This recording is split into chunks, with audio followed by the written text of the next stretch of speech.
저번 시간에 이어서 사업자 등록 말소 내용을 보겠습니다. 사업자가 폐업합니다. 그럼 사업자 등록증 당연히 말소해야 되겠죠. 사람이 사망하면 주민등록증을 말소합니다. 즉 주민등록번호가 없어지는 겁니다. 사업자가 폐업하면 사업자 등록번호가 말소가 됩니다. 두 번째, 사업 개시 전 등록했는데 사실상 사업을 하지 않는 경우에도 말소사입니다. 우리 교재 보시면 이렇게 이제 표로되어 있죠. 표로되어 있는데 사실상 사업을 시작하지 아니한 경우, 여기에 대해서 좀 애매하니까 법에서 구체적으로 표현하고 있습니다. 붉은색으로 박스 표시되어 있습니다. 정당한 사유 없이 6개월입니다. 6개월 이상 사업을 시작하지 않습니다. 사업 개시 전에 등록했는데 정당한 사유 없이 6개월 이상 사업을 시작하지 않는 경우 말소사입니다. 두 번째, 사업자가 부도 발생이나 고액 체납 등으로 도산하여 소재가 불명합니다.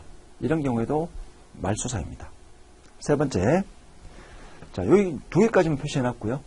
우리 교재에 3번 보시면 인허가의 취소 또는 그 밖의 사유로 사업을 사실상 수행할 수 없어 사실상 폐업 상태에 있는 경우 말소사입니다. 4번, 정당한 사유 없이 계속하여 2개 과세기간 이상 부가가치세 신고를 하지 않습니다. 이 경우에도 말소사입니다. 시험에 내기가 굉장히 좋은 표현들이죠.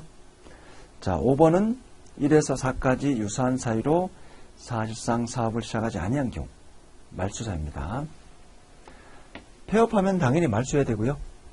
근데 사업 개시 전에 등록했는데 사실상 사업을 시작하지 아니한 경우, 여기에 대해서 구체적으로 1번, 2번, 3번, 4번으로 표현하고 있습니다. 자, 그 다음 과세기간입니다. 과세기간도 굉장히 중요한 겁니다. 옆에다 하나 적어둘게요. 8장에서 상세하게 할 겁니다. 8장에서 상세하게 진행을 할 겁니다. 부가세 신고해야 되는데 언제 발생한 것을 언제까지 신고해야 되는가? 8장에서 상세하게 할 겁니다. 자, 우리가 삼성전자 일반 법인이라 할게요. 간이과세자는, 교재에 있는 간이과세자는 나중에 9장에서 별도로 상세하게 배울 겁니다. 크게 우리가 부가가치세법상 과세사업자, 면세사업자가 아닌 경우죠. 부가가치세법상 과세사업자,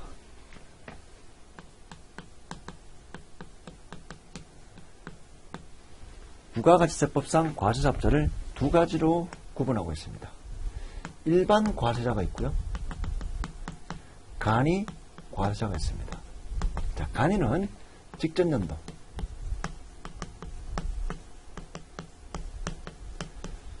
매출액입니다. 8천만 원 미만.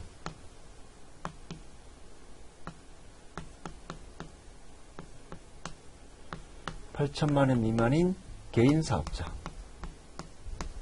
자, 이런 요건을 충족하면 우리가 간이를 적용받을 수가 있고 부가가치세를 약식으로 계산합니다. 자, 이 내용은 우리가 부가가치세법 마지막 시간에 배우겠습니다. 8천만 원 미만은 공급 대가입니다. 뒤에서 할 건데요. 우리가 공급 대가는 공급가액 플러스 부가가치세를 말합니다. 순수 재화 또는 용역의 공급가액이 있고요. 이 공급가액에 부가가치세를 더한 금액을 우리 법에서는 공급대가라고 표현합니다. 이 공급대가가 8천만 원 미만이 됩니다. 그 다음 법인은 될 수 없고요. 개인만 됩니다. 9장에서 상세하게 하도록 하겠습니다. 그래서 일반 과세자는 크게 이렇게 상반기, 하반기, 1기와 2기로 나눕니다. 1기에 앞에 1, 2, 3개월을 예정신고기간이라고요. 4, 5, 6을 과세기간 최종 3개월이라고 표현합니다. 4, 5, 6이죠. 자, 2기 7, 8, 9월 달을 예정신고기간이라고 부르고 있고요.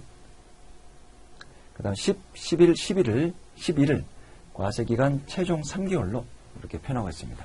크게 우리 일반 과세자는 상반기와 하반기로 둘로 나눕니다. 둘로 나누어서 상반기를 1기, 하반기를 2기라고 표현하고 있습니다. 자, 그 다음 상반기도 다시 두 개로 나누는 거죠. 예정신고, 과세기간 최종 3개월. 예정신고기간, 과세기간 최종 3개월. 자, 큰 어떤 삼성전자, 우리가 8장에서 이 부분에 대해서 상세하게 설명할 겁니다. 지금은 개요만. 자, 큰 삼성전자라면, 법인이라면 이렇게 부가세 1년에 4번 신고합니다.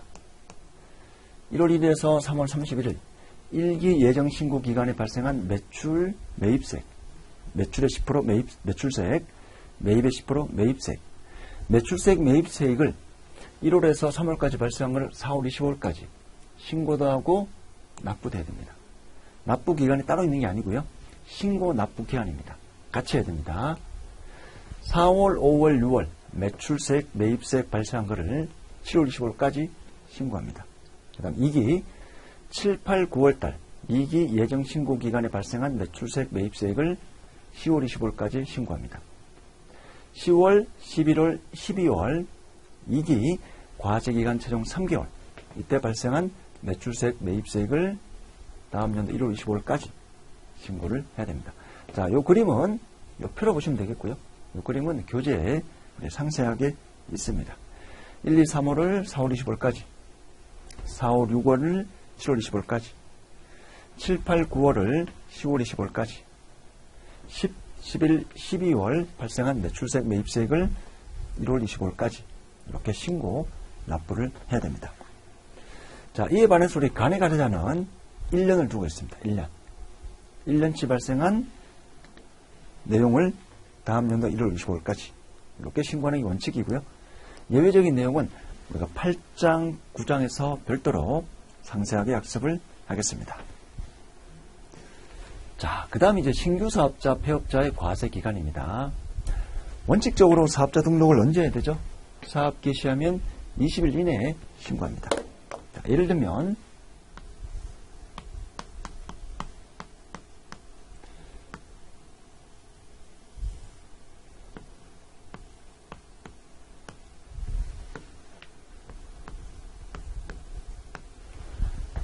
자, 제가 2월 1일 날 사업을 개시했습니다. 그럼 20일 이내에 사업자 등록해야 되죠. 자, 이런 경우 과세 기간은 2월 1일 날 사업 개시했기 때문에 2월 1일부터 6월 30일까지가 1기가 되는 겁니다. 당연히 7월 1일부터 12월 말까지가 2기가 되겠고요. 자, 이게 신규 사업자입니다. 폐업하는 경우도 있습니다.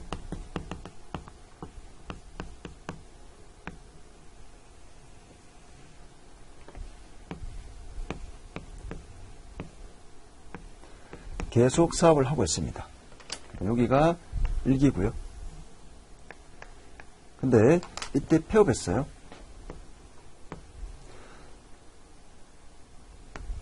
(8월 20일) 날 폐업했다라고 가정을 해보겠습니다. 폐업하면 사업자 등록이 말소가 되죠. 사망하고 똑같습니다.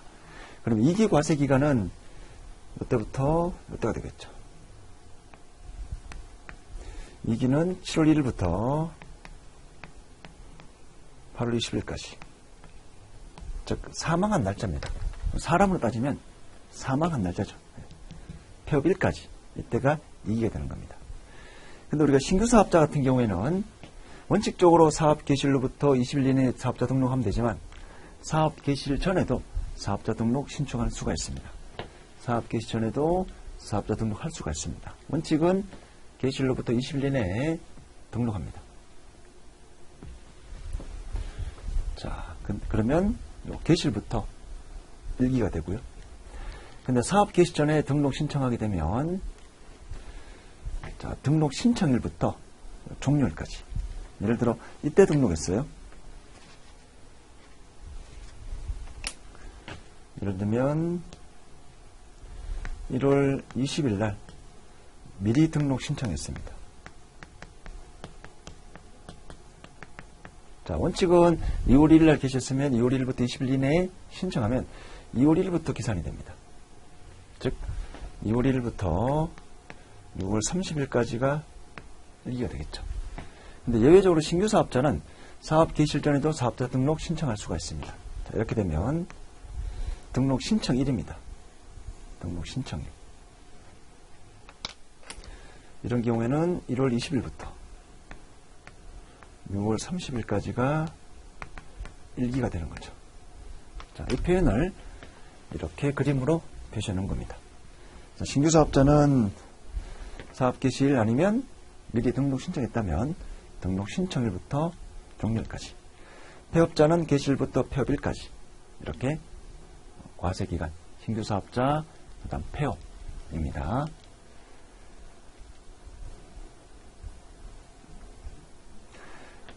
법인세하고 소득세하고 비교해 두겠습니다. 자, 나중에 우리가 법인세하고 소득세 할 때 다시 한번 정리할 건데요. 법인세는 등기일부터 종료일까지, 그 다음 소득세는 1월 1일부터 12월 말까지인데, 자, 여기다가 일단 필기만 해 두시고요. 필기만 해 두시고 이회동 할 때 정리하겠습니다.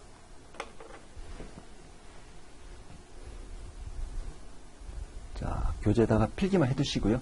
우리가 이회동 할 때 정리하겠습니다.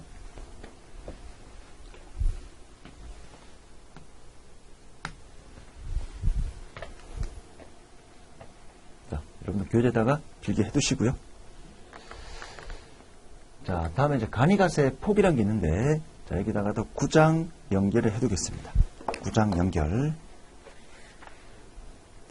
간이가세자 할 때 한 번 더 정리하겠습니다. 구장 연결. 미리 좀 간단하게 설명드리면, 우리가 부가가치세법상 과세사업자 아니면 면세사업자, 이렇게 두 가지로 사업자를 이렇게 두 가지로 분류할 수가 있습니다. 사업자를 부가가치세법상 과세사업자냐 아니냐, 과세사업자를 다시 했던 규모에 따라서 일반이냐 간이냐. 간이는 영세한 사업자다. 간이는 영세한 사업자, 영세한 개인만 됩니다. 법인은 절대로 간이가 될 수가 없습니다. 간이사업자는, 간이가세자는 개인만 가능하고요. 직전년도 공급대가, 공급대가는 공급가액 플러스 부가가치세 8천만 원 미만인 일정 요건을 충족하는 개인이 간이를 적용받을 수가 있습니다. 자, 근데 간이더라도 나는 규모가 작아서 지금 간이하고 있는데, 나 간이 포기하고 일반 과세자로 부가가치세를 신고 납부할 수 있습니다. 간이는 영세한 사업자를 위해서 약식으로 신고할 수 있도록 하는 제도를 말합니다. 근데 내가 지금 간인데 나 간이 안 하고 일반처럼 타이트하게 하겠다, 이렇게 해도 허용을 해줍니다. 여기서 이렇게 가는 거는 우리가 허용을 해줍니다. 원칙은 이제 이 규모에 따라서 매출액 표현하기보다 공급대가 규모에 따라서, 자, 개인인 경우입니다. 법인은 무조건 일반입니다. 법인은 간이가 될 수 없습니다. 자, 개인인 경우에, 이런 개인인 경우에는 이 공급대가에 따라서 이렇게 될 수도 있고 이렇게 될 수도 있죠. 공급대가 변화에 따라서 간이가 될 수도 있고 일반이 될 수도 있습니다. 또는 내가 일반을 하고 있다가 이 공급대가가 줄어들면 다시 이렇게 바뀔 수 있는 거죠. 자, 이게 원칙입니다.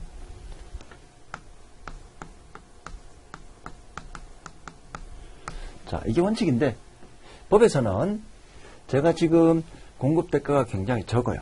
직전년도 공급대가가 굉장히 적어서 간이가 되고 있는데, 근데 이런 매출 규모에 관계없이 나는 그냥 간이하고 있는데 나 이거 포기하고 일반하겠다, 이런 것도 우리 부가가치세법에서는 허용을 해줍니다.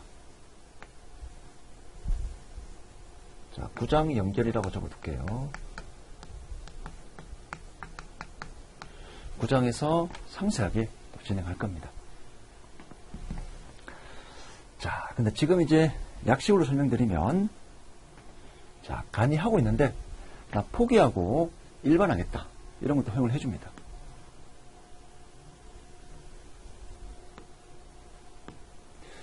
자, 저는 계속 지금 간이를 적용받고 있습니다. 규모가 작아서 계속 간이를 적용하고 있는데, 여기가 6월 30일 할게요. 여기가 5월 1일이라고 가정하고요. 현재 4월이라고 가정해 보겠습니다. 자, 제가 지금 쭉 간이를 하고 있습니다. 근데 이때 4월 달에 나 간이 포기하겠다. 포기하면 5월 1일부터 일반을 할 수 있도록 허용을 해줍니다. 즉, 내가 일반을 적용받고자 하는 달, 전달 마지막 날까지, 예를 들어 5월 1일부터 일반을 적용받겠다라고 한다면 전달 마지막 날 언제죠? 4월 30일까지 포기 신고하면 됩니다. 4월 30일까지 내가 간이 포기 신고하면 이제 5월 1일부터는 일반을 적용할 수 있도록 해줍니다. 자, 그러면 이제 과세기간이 이렇게 분리되겠죠. 쭉 일반을 하고 있습니다. 1월 1일부터 4월 30일까지는 간이를 적용받고요. 이 간이 과세자 계산 방식으로 부가세를 신고 납부하고 5월 1일부터 6월 30일까지 이 두 달치에 대해서는 일반 과세자의 부가가치세 계산 방식을 적용하여 계산을 합니다. 이런 식으로. 자, 이 표현이 이렇게 나눠져 있습니다. 9장에서 할 건데요. 포기 신고일에 속하는 과세기간의 개시일부터.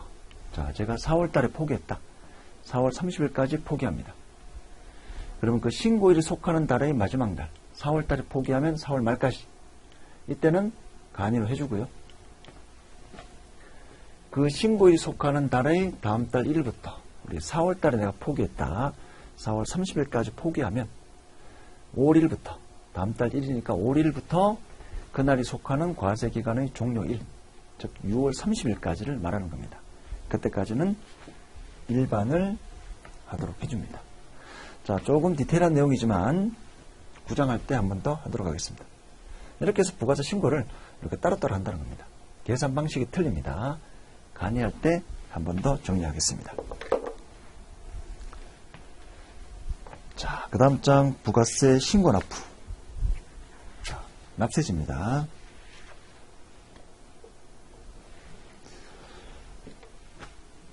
우리가 이제 경찰도 예를 보면 관할 경찰이 있죠. 범인이 발생하면 어디 경찰서에 경찰들이 범인을 잡아야 되냐. 담당하는 경찰서가 따로 있습니다. 부가세도 마찬가지입니다. 제가 전국에, 우리나라는 전국에 이렇게 되어 있습니다. 그릴말을 그리게 되면 국세청장이 있고요. 국세청장 밑에 이렇게 5개가 있습니다. 여기가 서울지방국세청장입니다.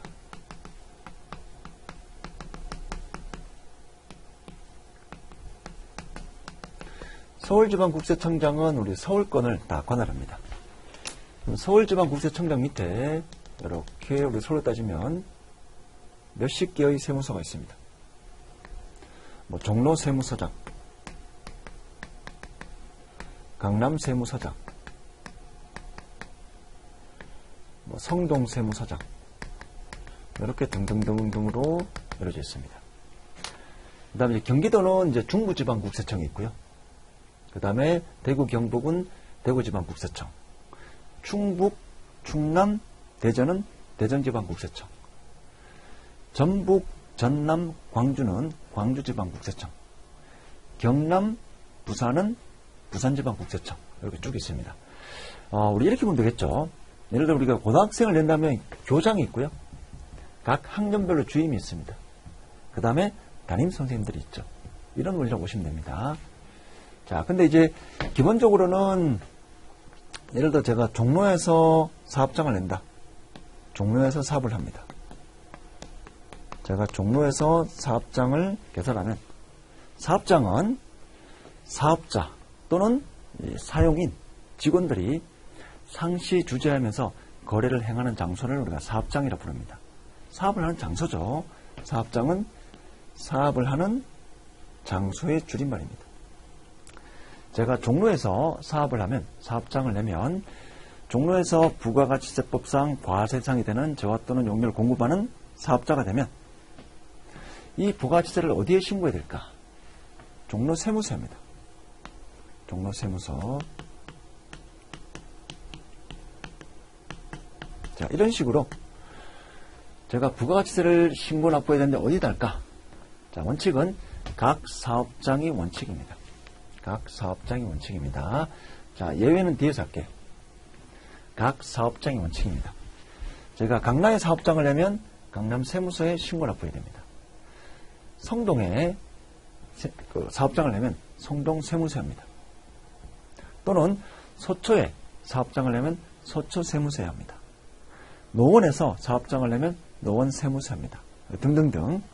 원칙은 이제 제가 사업장을 내는 장소에서 그 사업장에서 발생하는 매출세액, 매입세액을 부가가치세를 그 세무서에 신고하는 게 원칙입니다.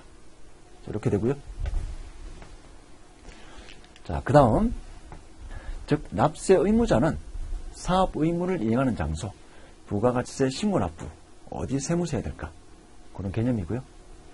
또 과세관청 입장에서는 과세 부과권을 행하는 장소인데 우리 세무조사는 겠죠. 세무조사. 세무조사를 왜 할까요? 사업자가 세금을 제대로 신고 납부하면 세무조사 안 하겠죠. 근데 세금을 탈세하는 겁니다. 적게 신고하는 겁니다. 그러면 국가에서 강제로 세무조사해서 세금을 추징을 하는 거죠. 자, 근데 여기도 마찬가지로 어디 관할 세무 공무원이 여기 사업장을 세무조사할까? 즉 담당 세무서가 정해야 됩니다. 우리 범인도 경찰도 마찬가지죠. 경찰도 이제 경찰청장이 있고 서울지방경찰청장이 있고 서울에 각 경찰서가 있죠. 어디 경찰서가 담당을 해야 될까? 범인이 발생했어요. 사건이 발생했는데 그 경찰 담당자가 어디일까? 마찬가지입니다. 우리 이제 부가가치세도 똑같습니다. 사업자가 제대로 신고를 안 한다. 탈세한다. 그러면 과세 부과권과 징수권은 세금을 과세합니다. 세금을 징수합니다. 추징하는 거죠. 세금을 부과하고 세금을 추징하는데 어디 세무서가 담당을 할까? 자, 이런 과세관청과 납세의무자 입장에서 원칙은 각 사업장이 원칙입니다. 각 사업장별로 그 사업장 세무서가 담당을 하게 되는 겁니다. 자, 그러면 이 사업장의 또 개념이 중요하겠죠. 부가세 신고 납부하고 세무조사 담당하는 과세관청, 세무서는 각 사업장이 원칙이라고 했는데 그러면 사업장이 어떤 개념일까? 사업장의 개념이 나오고 있습니다. 사업장은 사업을 행하는 장소의 줄임말입니다. 어디? 사업자, 사업주, 또 사용인은 직원들, 상시 주재하여 거래의 전부 또는 일부를 행하는 장소, 즉 사업을 하는 장소죠. 거래의 전부는 이럴 수 있어요. 제가 이제 파주에서 식당을 해요. 콩국수를 만듭니다. 근데 저는 이제 파주에서 본점 역할을 해요. 파주가 본점입니다. 근데 파주 본점에서는 이제 콩국수도 팔고 콩도 팔아요. 저는 사업을 콩도 팔고 콩국수도 팝니다. 두 개 하는 거죠. 그 사업을 전부 해갈 수도 있고요. 또는 제가 종로에 분점이 있어요. 종로에 있는 식당 분점은 콩국수를 팝니다. 제 사업 거래의 일부분 합니다. 이렇게 사업자 또는 사용인, 직원이죠. 임직원이 상시 주재하여 거래의 전부나 일부를 행하는 장소. 줄여서 사업을 행하는 장소다. 라고 보시면 되고요. 근데 또 이렇게만 표현하면 본문이 너무 이제 추상적입니다. 그래서 각 업종별로 법에서는 사업장을 구체적으로 규정하고 있습니다. 교재 통해서 할게요. 자, 교재 사업장을 보시면 여기 되어 있습니다. 거래의 전부 또는 일부를 행하는 장소이기 때문에 단순히 업무 연락만을 하는 장소 또는 원재료나 중간 제품 생산만을 위한 장소 또는 재고를 보관을 위한 장소, 물류창고를 말합니다. 창고. 이런 장소는 거래가 일어나는 장소가 아니죠. 그래서 법에서는 사업장으로 규정하고 있지 않습니다. 시험에 과거에 여러 번 나왔던 내용입니다. 자, 이제 업종별 구체적 사업장을 보겠습니다. 제조업은 이렇게 규정하고 있습니다. 최종 제품을 완성하는 장소, 그 장소가 사업장이다. 다만 제품의 포장만을 하거나 용기에 충전만을 하는 장소는 제외입니다. 용기에 충전한다는 표현은 예를 들어 술을 예를 들어 볼게요. 자, 술을 제조했습니다. 근데 용기에 충전한다는 거는 제가 술을 팔려면 병에 넣어야 되겠죠.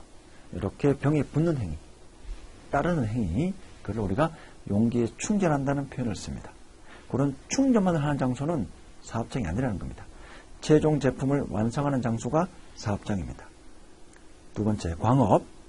광업은 이제 우리가 광부들이 광물을 캐는 장소죠. 근데 광업 사무소의 소재지를 사업장으로 규정하고 있습니다. 광산이 있으면 그쪽 근처에 이 광산을 관리하는 광업 사무소가 있습니다.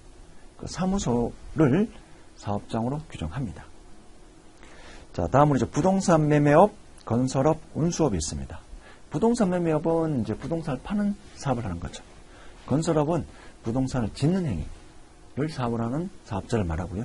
운수업은 우리가 알고 있는 택시 또는 버스 이런 운수업들이 있습니다. 자, 이런 사업을 하는 사업자가 법인일 수도 있고 개인일 수도 있습니다. 개인이라면 업무를 총괄하는 장소가 사업장이라고 규정하고요. 법인이면 법인 등기부의 소재지를 말합니다. 우리 등기부는 국가에서 공인으로 보증하는 문서다라고 보시면 됩니다. 등기부는 국가에서 공식적으로 보증하는 그런 어떤 문서라고 보시면 됩니다. 법인을 하게 되면 법인 등기부라는 게 있습니다. 국가 공식대장에 이 법인의 현황을 적는 걸 말합니다. 그 법인 등기부에 법인의 본점은 어디고 지점은 어디다 그렇게 적힌 장소. 자, 법인 등기부상 소재지인데 그러면 그 법인의 등기부에 본점이 어디에 있고 지점이 어디에 있다 이렇게 적힌 장소가 있는데 그 적은 장소를 사업장으로 규정합니다. 다만 개인은 업무를 총괄하는 장소죠. 자, 여기서도 우리가 시험에 자주 나옵니다. 부동산 매매업, 건설업, 운수업인데 법인인 경우 법인의 지점은 사업장이 될 수 없다. 이런 표현이 나오면 틀린 표현이죠. 지점 소재지도 포함이 됩니다. 자, 그 다음 부동산 임대업을 합니다. 제가 상가를 가지고 있는데 임대합니다. 그러면 그 부동산이 위치한 장소, 그 표현이 그 부동산의 등기부상 소재지. 우리가 부동산도 등기부라는 게 있어요. 국가에서 보증하는 서류인데 그 서류에 이 부동산의 주인은 누구다 이렇게 표시해 놨습니다. 그리고 그 부동산의 위치를 그 부동산 등기부에 표시되어 있습니다. 즉 부동산 등기부의 주소, 어디 부동산이다, 어디에 있다 라고 그 적힌 장소가 즉 부동산이 있는 장소겠죠. 그 장소가 부동산 임대업의 사업장이 됩니다. 자, 다음으로 이제 무인자동 판매기가 있습니다. 무인자동 판매기는 제가 자판기를 해요. 전국에 1000개의 자판기가 있습니다. 서울, 대구, 대전, 부산, 제주도 전국에 1000개의 커피 자판기가 있습니다. 자, 그때는 제가 업무를 총괄하는 장소가 사업장으로 옵니다. 제가 종로에서 제 사무실이 있고요. 전국에 자판기가 1000개 있습니다. 그러면 제가 이 자판기에서 발생한 매출세액, 매입세액을 어디다 신고한다? 종로 세무서에 신고한다는 겁니다. 업무를 총괄하는 사무실, 그 장소가 사업장입니다. 자, 그 다음 통신 판매업자인데 관련해놓고 하나 적어둘게요. 다단계 판매업자. 비업. 여기서 말하는 통신 판매업자는 다단계 판매업자를 말합니다. 통신사업자의 주된 사업장 소재지가 사업장입니다. 근데 이제 우리가 이제 통신사업자를 다단계 판매업이라고 표현하는데 원칙은 다단계 판매업자의 주된 사무실, 거기가 사업장인데 혹시 다단계 판매원, 통신 판매 사업자가 즉 다단계 판매원이라고 보시면 됩니다. 다단계 판매원들이 상시 주재하여 거래 전부 일부를 행하는 별도의 장소가 있으면 그 장소를 사업장으로 또 인정을 해줍니다.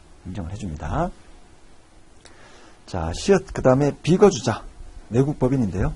자, 여기도 우리 소득세법 할 때 상세하게 할 건데 하나 정리해 두겠습니다. 옆에다가 적어둘게요. 소득세법 참조. 소득세법 총설할 때 할 겁니다.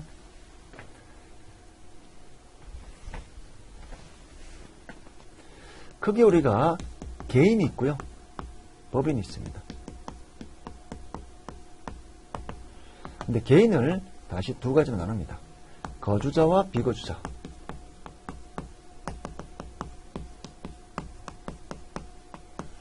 법인도 다시 두 개로 나눕니다.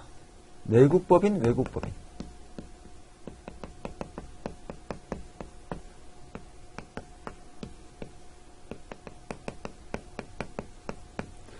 내국법인은 이제 본점이 한국에 있습니다. 자, 본점이 한국에 있습니다. 외국법인은 본점이 외국에 있습니다. 예를 들어 애플, IBM. 내국법인은 삼성전자. 근데 이제 개인을 거주자, 비거주자는, 거주자는 국내에 주소가 있거나 또는 국내에 183일 이상 거소, 즉 거주하는 장소가 있는 자. 일종의 어떤 내국법인과 대응되는 개념이고요. 비거주자는 국내에 주소가 없어요. 또는 국내에 183일 미만 거주하는 자. 즉 삶의 거주지가 어디라는 거죠? 거주자는 한국이고요. 비거주자는 외국이라는 거죠. 이렇게 구분할 수 있습니다. 근데 비거주자나 이제 외국법인도 국내에서 사업장을 내서 사업할 수가 있죠. 자, 그런 경우를 말하는 겁니다. 자, 이런 경우에는 어디다? 국내 사업장이다.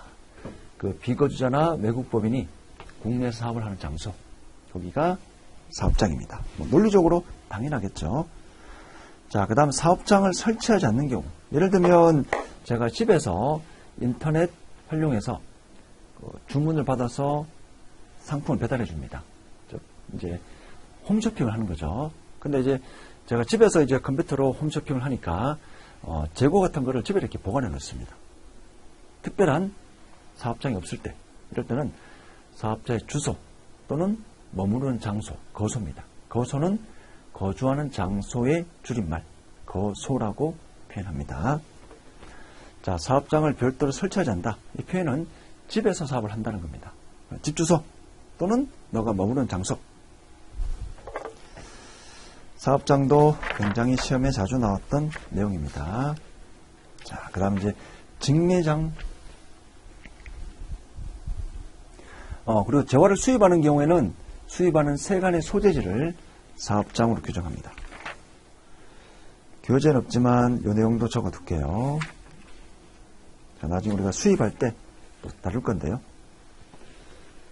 수입하는 자는 수입 신고하는 세간의 소재지, 통관이라고 표현합니다. 세간의 소재지가 사업장이 됩니다. 그러나 재화를 수입하는 자는 소비자일 수도 있고 사업자일 수도 있죠. 사업자일 수도 있고 비사업자일 수도 있습니다. 세간의 소재지가 사업장으로 봅니다.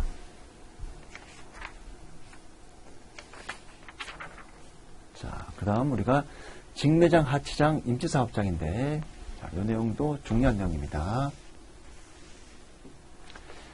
직매장은 이제 판매하는 장소. 당연히 이제 부가가치세법상 사업장입니다. 거래가 이루어지는 장소죠. 사업장입니다. 그래서 이 직매장은 사업자 등록해야 됩니다. 근데 하치장이 있어요. 하치장은 재화를 보관하고 관리하는 장소. 하치장 옆에다가 적어둘게요. 물류창고. 물류창고는 사업장이 아닙니다. 거래가 이루어지는 장소가 아니죠. 대신에 이제 하치장 설치 신고를 해야 됩니다. 물류창고를 둔 날로부터 10일 이내에 세무서장에게 그 하치장, 제가 예를 들어 이제 이천에 물류창고를 건설한다. 그러면 이천 세무서에 신고해야 됩니다. 이 내용은 안 봐도 되겠습니다. 이것만 볼게요. 10일 이내에 하치장을 두면 하치장이 위치한 세무서에게 내가 하치장 신고했다. 제가 종로에 사업하는데 이천에 물류창고를 설치했다. 그러면 이천 세무서에 10일 이내에 하치장 설치 신고를 해야 됩니다. 자, 임시사업장은 말 그대로 임시사업장이고요. 임시사업장이고 부가가치세법 사업장이 아닙니다. 기존 사업장에 포함되는데, 자, 임시사업장도 개시하면 10일 이내에 임시사업장 설치 신고를 해야 됩니다. 설치 신고를 해야 됩니다. 다만 임시사업장 설치 기간이 10일 이내인 경우에는 별도로 신고하지 아니할 수가 있습니다. 자, 세부적인 내용은 우리 교재 참조하시고요. 자, 중요한 거는 사업장이다, 사업장이 아니다. 설치 신고를 해야 된다. 근데 임시사업장이 설치하는 기간이 10일 아닌다. 그러면 안내할 수 있습니다. 임시사업장을 좀 더 설명을 드리겠습니다. 자, 임시사업장. 여러분들 이제 우리 서울에 보게 되면 우리 일산에 킨텍스라는 행사장이 있습니다. 뭐 엑스포 또는 이제 뭐 우리 코엑스몰에 여러 가지 행사하죠. 킨텍스도 여러 가지 행사합니다. 모터쇼라든지 자동차 쇼라든지 뭐 등등 여러 가지 여기서 행사를 해요. 자, 저는 현재 종로에서 커피숍을 하고 있습니다.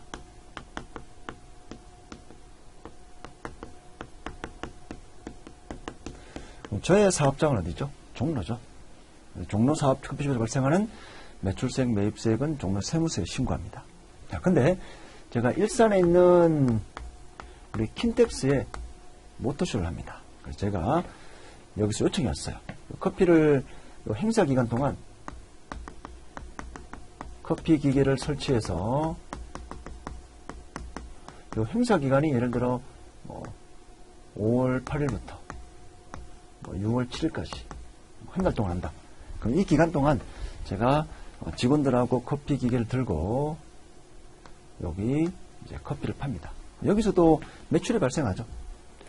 자, 이런 요 기간 끝나면 이제 폐쇄가 되는 겁니다. 특정 기간 동안 제가 임시로 사업장을 설치합니다. 근데 사업장은 사업장인데 말 그대로 임시사업장입니다. 즉 별개의 사업장이 아니고요. 여기서 발생하는 매출 매입은 여기 거로 포함된다는 겁니다. 그래서 우리 임시사업장은 별도로 사업자 등록할 필요 없고요. 여기 발생하는 매출 매입은 어디 거로 본다? 종로 커피숍 거로 본다. 따라서 여기서 발생한 매출 매입, 매출세액, 매입세액은 종로 세무서에 신고하는 거죠. 말 그대로 임시사업장은 부가가치세법상 사업장이 아니기 때문에 별도로 신고할 필요가 없다는 거죠. 다만 설치신고 요것만 했습니다. 하치장도 설치신고. 별도의 사업장이 아니기 때문에 사업자 등록을 별도로 할 필요가 없다는 내용입니다. 근데 직매장은 사업장입니다.